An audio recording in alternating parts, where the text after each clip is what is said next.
नमस्कार दोस्तों, अगर आपने इस चैनल को सब्सक्राइब नहीं किया है तो सब्सक्राइब कर दीजिए मेरे आने वाले वीडियो सबसे पहले देखने के लिए।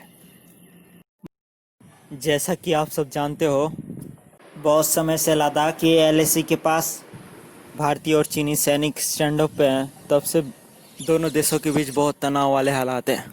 लद्दाख में वो गलवान घाटी के हालात के बाद जिसमें भारतीय सेना के 20 वीर सैनिक शहीद हो गए। चीन से वॉलेट फेस ऑफ में गलवान में खूनी संघर्ष के बाद भारतीय सेनाएं दिन रात कड़ी निगरानी के साथ हाई अलर्ट मोड पे है। ईस्टर्न लद्दाख में एलएसी पर तनाव घटाने की पहल जारी रखते हुए चीन ने मंगलवार को गलवान घाटी के इलाके से चीनी सैनिक पीछे हटाना शुरू कर दिया ताकि गलवान घाटी में 15-16 जून की रात हुए खूनी संघर्ष जैसे नौबत को टाला जा सके।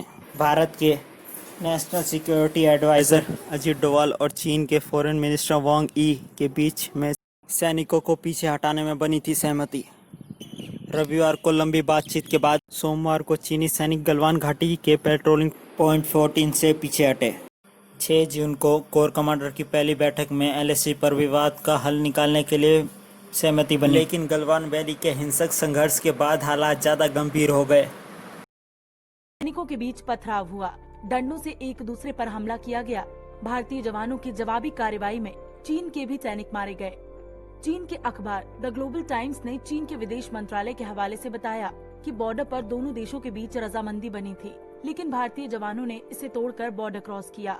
इसी वजह से हिंसक झड़प हुई। इंडियन आर्मी ने कहा कि सोमवार रात को गालवन वैली में डी एक्सकेलेशन प्रोसेस चल रही थी, लेकिन तभी हिंसा हो गई। दोनों देशों की सीमाओं के सीनियर ऑफिसर तनाव कम करने के लिए मौके पर ही मीटिंग के लिए पहुंचे।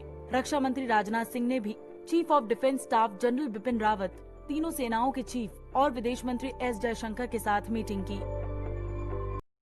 फिर 22 जून की दोनों पक्षों के कोर कमांडर की दूसरी बैठक में तनाव में बढ़े तापमान को घटाने की चर्चा हुई और 30 जून की इनकी तीसरी बैठक में सैनिकों को पीछे हटाने की प्रक्रिया पर सहमति बनी।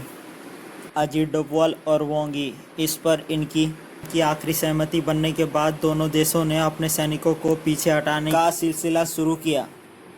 दोनों देशों के सैनिक 1.5 किलोमीटर पीछे हटे। तय हुआ है कि अगले 30 दिन तक भारतीय सेना गलवान वैली तक नहीं जा सकेंगे। हॉट स्प्रिंग गोगरा में चीन ने ढांचा और टेंट को हटाया। चीनी सेना ने झड़प वाले इलाके से अपने टेंट हटा दिए। भारतीय सेना चीनी सेना के पीछे हटने की गतिविधियों पर कड़ी नजर रखे हुए है।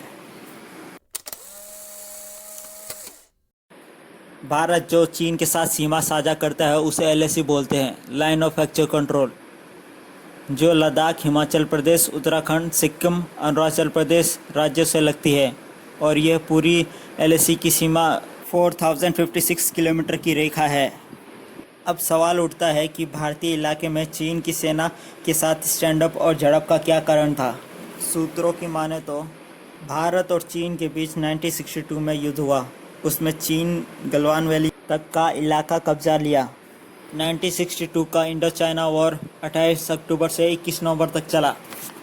युद्ध के ख़त्म होने से पहले चीन की सेना ने गलवान वैली और आगे के इलाकों को भी कब्जा कर लिया।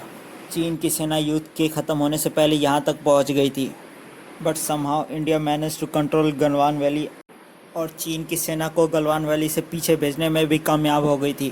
पर अब चीन गलवान वैली को अपना इलाका का दावा पेश करता है।